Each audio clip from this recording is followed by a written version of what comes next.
Feeling like you've hit a brick wall with A-level math? You're definitely in the right place. We're going to break down a super simple but really effective way to not just get by, but to actually shoot for that A star. So let's get into it.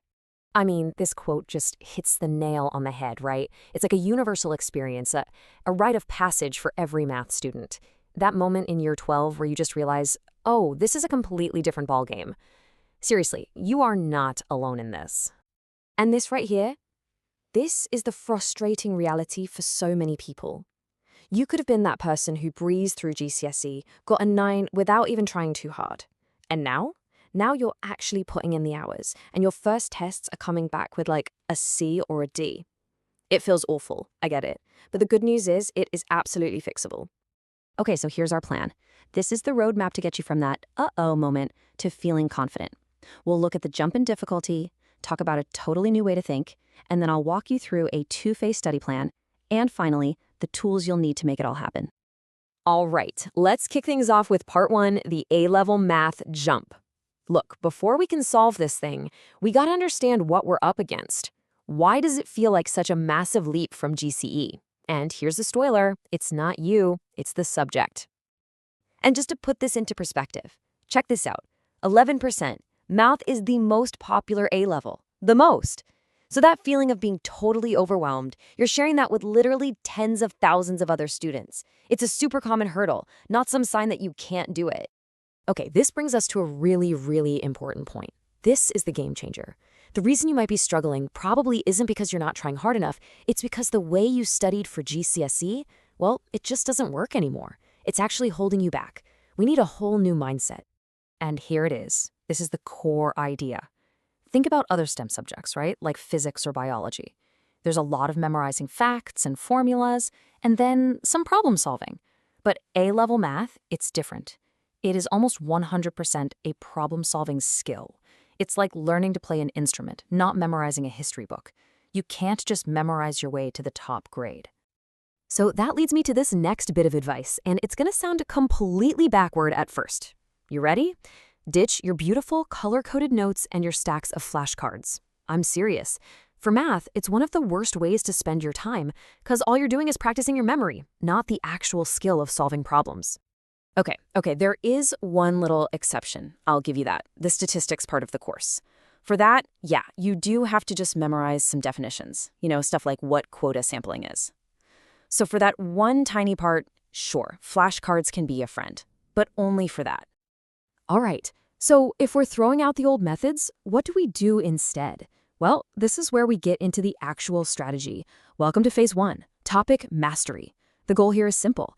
Build an unshakable foundation, one chapter at a time. This is your new best friend, your study loop. It's so simple, but it works. Here's how you do it. You don't start with the easy stuff. You go straight to the mixed exercise at the end of the chapter. Now you're going to get stuck. That's the whole point. When you do, that question has just pinpointed your exact weakness. So you go back to that specific section and you grind out those types of questions until it clicks. And then, and this is super important, you go back to that original question that stumped you and you solve it. Then and only then can you check that topic off your list. Done. So, once you've gone through your checklist and you've mastered all those individual topics, it's time to change gears. It's time for phase 2, exam practice. This is where we take all that knowledge and learn how to perform when it actually counts, under the pressure of the exam hall. Now, the big idea here is that you don't just use past papers in one way. Your approach has to change. So when you're months away from the exam, think of past papers as just a giant library of practice questions. It's a learning tool. You can take your time, peek at the mark scheme to see how they want you to lay things out. But as you get into those final weeks, everything changes. Your approach has to get way, way stricter. And by strict, I mean you have to replicate exam conditions perfectly. These are the rules, and they're non-negotiable. You set a timer for the exact exam time, and you do not pause it. No phone, no notes, no help, nothing. You do the whole paper, start to finish, in one sitting. It sounds tough, but this is how you build the mental stamina for the real day. And then comes the marking, and you have to be brutal. Seriously, be your own harshest critic. Don't give yourself marks you didn't earn. Yeah, it might sting your ego a little to get a lower score than you hoped, but it's so much better to find those gaps now. That little hit to your pride is the fuel you need to go back and fix those weaknesses before they can hurt you in the real exam. Okay, so you've got the method. Now, what do you use to actually do all this? Let's wrap up with your essential toolkit. Just a few of the best resources out there to make this whole system work. First up, for video explanations when you're really stuck on a topic, TL Maths is amazing. It's not fancy, but it's super clear and gets straight to the point. When you need past papers, Maths Made Easy is a solid, well-organized place to go.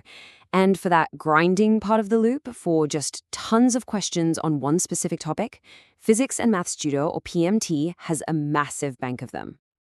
And here's a final piece of advice, and it's a big one. Keep it simple. Don't use 10 different websites. Just pick one for your past papers, one for your topic questions, and stick to them. If you're constantly jumping around, you're just making things more complicated than they need to be.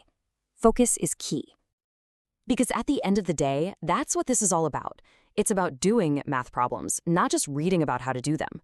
So I'll leave you with this question to get the ball rolling. What's the first topic on your checklist?